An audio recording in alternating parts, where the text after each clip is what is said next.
Bismillahirrahmanirrahim. Assalamualaikum warahmatullahi wabarakatuh. Alhamdulillahirabbil alamin. Assalatu wassalamu ala asyrafil anbiya'i wal mursalin sayyidina wa maulana Muhammadin wa ala alihi wa sahbihi ajma'in, amma ba'd. Alhamdulillah, pada kesempatan kali ini saya Alivia Agustin Juhari akan membawakan materi metode khusus PAI 2 yang berjudul karakteristik materi Al-Quran Hadis dan implikasinya dalam pembelajaran.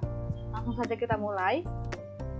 Adapun topik-topik bahasan yang akan kita bahas yaitu pengertian Al-Quran Hadis, tujuan, fungsi, dan ruang lingkup Al-Quran Hadis, karakteristik pembelajaran Al-Quran Hadis, dan implikasi Al-Quran Hadis dalam pembelajaran. Langsung saja kita mulai pada yang pertama yaitu pengertian Al-Quran Hadis. Nah, jadi Al-Quran dan Hadis merupakan sumber hukum umat Islam dalam melakukan aktivitas kehidupan sehari-hari. Untuk dapat mempelajari Al-Quran dan Hadis, seseorang individu harus belajar membaca, menghafal, mengartikan, dan mengerti isi kandungan ayat-ayat Al-Quran dan Hadis tersebut. Selanjutnya, Al-Quran dan Hadis merupakan dua sumber umat Islam dalam menjalankan kehidupan sehari-hari. Karena di dalam Al-Quran dan Al-Hadis terkandung nilai-nilai yang positif untuk menjadikan setiap individu mempunyai akhlak yang mulia. Mata pelajaran Al-Quran Hadis merupakan salah satu mata pelajaran dari pengembangan pendidikan agama Islam, serta merupakan mata pelajaran pokok yang berada di sekolah formal yang memiliki tujuan memberikan motivasi, bimbingan, pemahaman, kemampuan, dan penghayatan terhadap isi kandungan Al-Quran yang dijadikan pedoman serta diaplikasikan ke dalam kehidupan sehari-hari. Selanjutnya, kita akan beralih ke topik yang kedua yaitu tujuan, fungsi, dan ruang lingkup Al-Quran Hadis. Kita masuk pada yang pertama yaitu tujuan. Mata pelajaran Al-Quran Hadis bertujuan agar siswa bergairah untuk membaca Al-Quran dan Al-Hadis dengan baik dan benar, serta mempelajarinya, memahami, meyakini kebenaran, dan mengamalkan ajaran-ajaran dan nilai-nilai yang terkandung di dalamnya sebagai petunjuk dan pedoman dalam seluruh aspek kehidupan. Adapun tujuan pengajaran Al-Quran. Dalam mengajar Al-Quran Al-Karim, baik ayat-ayat bacaan itu bertujuan memberikan pengetahuan Al-Quran kepada anak didik yang mampu mengarah kepada pertama, kemantapan membaca sesuai syarat-syarat yang telah ditetapkan dan menghafal ayat-ayat atau surat-surat yang mudah bagi mereka. Yang kedua, kemampuan memahami kitab Allah secara sempurna, memuaskan akal dan mampu menenangkan jiwanya. Yang ketiga, kesanggupan menerapkan ajaran Islam dalam menyelesaikan masalah kehidupan sehari-hari. Yang keempat, kemampuan memperbaiki tingkah laku murid melalui metode pengajaran yang tepat. Yang kelima, kemampuan memanifestasikan keindahan retorika dan uslub Al-Quran, penumbuhan rasa cinta dan keagungan Al-Quran dalam jiwanya. Yang terakhir, yang keenam, yaitu pembinaan pendidikan Islam berdasarkan sumber-sumber dari Al-Quran Al-Karim. Selanjutnya ialah tujuan pengajaran hadis. Adapun tujuan yang hendak dicapai dalam pengajaran hadis ini adalah agar peserta didik mengerti ajaran Islam yang berhubungan dengan masalah yang dibicarakan. Jelasnya, pengetahuan hadis yang diberikan kepada peserta didik mengarah kepada pertama, kemantapan membaca tanpa salah, sesuai dengan ketentuan membaca huruf Arab dan Nas, dan kemampuan menghafalnya dengan mudah. Yang kedua, kemampuan memahami isi bacaan dengan sempurna dan kemampuan menenangkan jiwa. Yang ketiga, kemampuan menerapkan ajaran agama menyelesaikan masalah kehidupan sehari-hari. Dan yang terakhir, keempat, ialah kemampuan memperbaiki tingkah laku peserta didik melalui metode pengajaran yang tepat.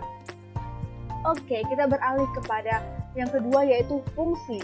Nah, mata pelajaran Al-Quran Al-Hadis memiliki fungsi di antara lain. Yang pertama ialah pemahaman. Nah, jadi pemahaman yaitu menyampaikan ilmu pengetahuan, cara membaca dan menulis Al-Quran, serta kandungan Al-Quran dan Al-Hadis. Yang kedua, sumber nilai, yaitu memberikan pedoman hidup untuk mencapai kebahagiaan dunia dan akhirat. Yang ketiga, sumber motivasi, yaitu memberikan dorongan untuk meningkatkan kualitas hidup beragama, bermasyarakat, dan bernegara. Yang keempat, yaitu pengembangan, yaitu meningkatkan keimanan dan ketakwaan siswa dalam meyakini keberadaan ajaran agama Islam, melanjutkan upaya yang telah dilaksanakan dalam lingkungan keluarga maupun jenjang pendidikan sebelumnya. Yang kelima, yaitu perbaikan, yaitu memperbaiki kesalahan-kesalahan dalam keyakinan, pemahaman, dan pengalaman ajaran Islam dalam kehidupan sehari-hari. Yang keenam, yaitu pencegahan, yaitu menangkal hal-hal negatif dari lingkungan dan budaya lain yang dapat membahayakan diri siswa dan menghambat perkembangannya menuju manusia yang beriman dan bertakwa kepada Allah Subhanahu wa Ta'ala. Dan yang terakhir ini ialah pembiasaan. Pembiasaan yaitu menyampaikan pengetahuan, pendidikan, dan penanaman nilai-nilai Al-Quran dan hadis pada siswa sebagai petunjuk dan pedoman dalam seluruh kehidupannya. Nah, yang terakhir kita masuk kepada ruang lingkup. Nah, ruang lingkup dalam mata pelajaran Al-Quran hadis secara umum meliputi yang pertama, pengetahuan dasar membaca dan menulis Al-Quran yang benar sesuai dengan kaidah ilmu tajwid. Yang kedua, hafalan surah-surah pendek dalam Al-Quran dan pemahaman sederhana tentang arti dan makna kandungannya, serta pengalamannya melalui keteladanan dan pembiasaan dalam kehidupan sehari-hari. Yang ketiga, pemahaman dan pengalaman melalui keteladanan dan pembiasaan mengenai hadis-hadis yang berkaitan dengan kebersihan, niat, menghormati orang tua, persaudaraan, silaturahmi, takwa, menyayangi anak yatim, sholat berjamaah, ciri-ciri orang munafik, dan amal soleh.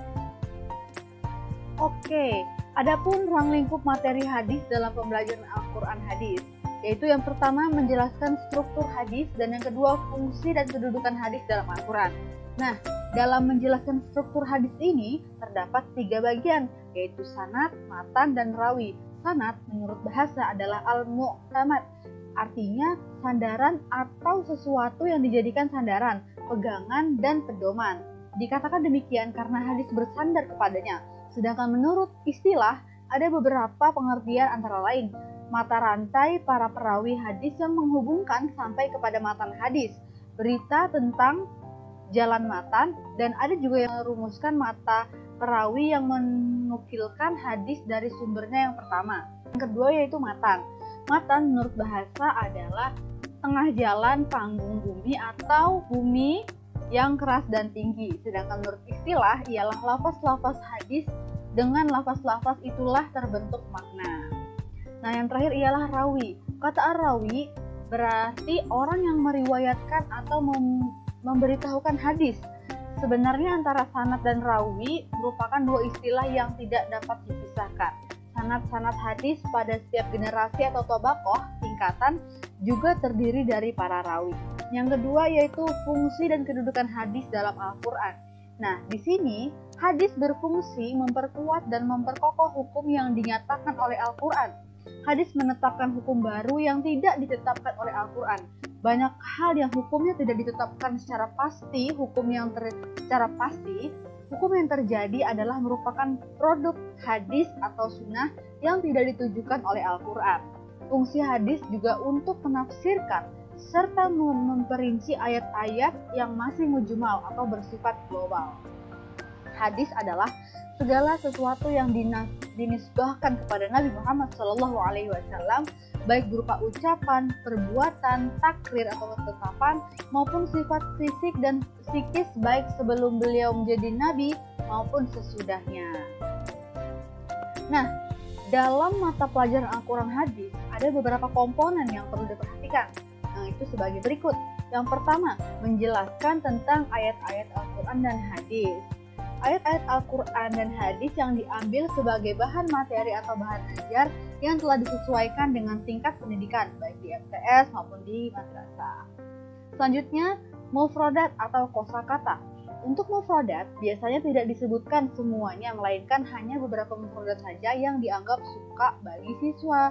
Hal ini bertujuan untuk memudahkan para peserta didik dalam hal pemahaman. Yang ketiga yaitu terjemah. Terjemah merupakan menyalin atau memindahkan dari suatu bahasa ke bahasa yang lain. Dengan ini akan membantu siswa dalam memahami ayat Al-Quran dan hadis yang berkaitan dengan mata pelajaran karena menghafalkan terjemah biasanya lebih mudah daripada teks aslinya. Yang keempat yaitu tafsir atau penjelasan. Tafsir atau penjelasan juga dapat memudahkan siswa dalam memahami ayat Al-Quran dan hadis. yang berkaitan dengan mata pelajaran karena menghafalkan saja tidak cukup.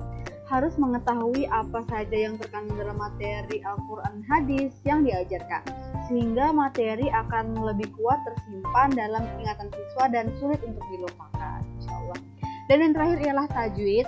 Pengertian tajwid menurut bahasa adalah memperindah sesuatu, sedangkan menurut istilah, ilmu tajwid adalah pengetahuan tentang kaidah serta cara-cara membaca Al-Quran dengan sebaik-baiknya. Tujuan ilmu tajwid adalah memelihara bacaan Al-Quran dari segala kesalahan dan perubahan serta memelihara lisan dari kesalahan membaca. Belajar ilmu tajwid itu hukumnya fardu kifayah, sedangkan membaca Al-Quran dengan baik sesuai dengan ilmu tajwid itu hukumnya fardu ain. Nah, setelah siswa mengikuti pembelajaran Al-Quran hadis, diharapkan peserta didik memiliki kemampuan dasar antara lain kemampuan membaca sesuai makharijul huruf dan kaidah ilmu tajwid, kemampuan menulis yang baik dan benar, kemampuan menghafal dan memahami kandungan Al-Quran maupun hadis, serta kemampuan menerjemahkan atau memahami dan mengamalkan isi kandungan Al-Quran maupun hadis melalui pembahasan dan keteladanan dalam kehidupan sehari-hari. Selanjutnya, kita akan masuk pada karakteristik pembelajaran Al-Quran hadis. Materi Al-Quran hadis memiliki karakteristik pada mata pelajaran Al-Quran hadis sebagai berikut. Yang pertama, menekankan pada kemampuan baca tulis yang baik dan benar. Yang kedua, hafalan terhadap surat-surat pendek dalam Al-Quran. Yang ketiga, memahami makna secara tekstual dan kontekstual. Yang keempat, mengamalkan kandungannya dalam kehidupan sehari-hari.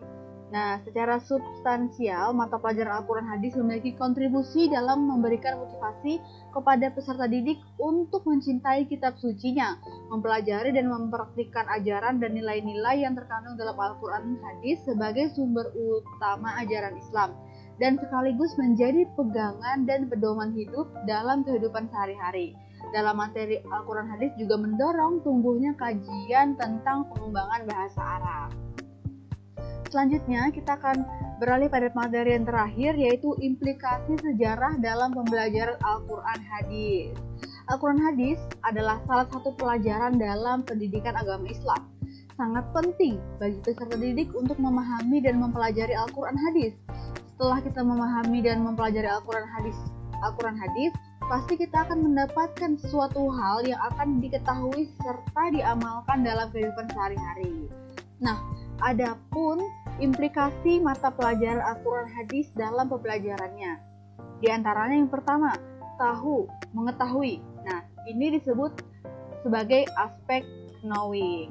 Dalam tingkatan ini, pendidik atau guru memiliki tugas untuk mengupayakan kepada peserta didiknya agar mengetahui konsep.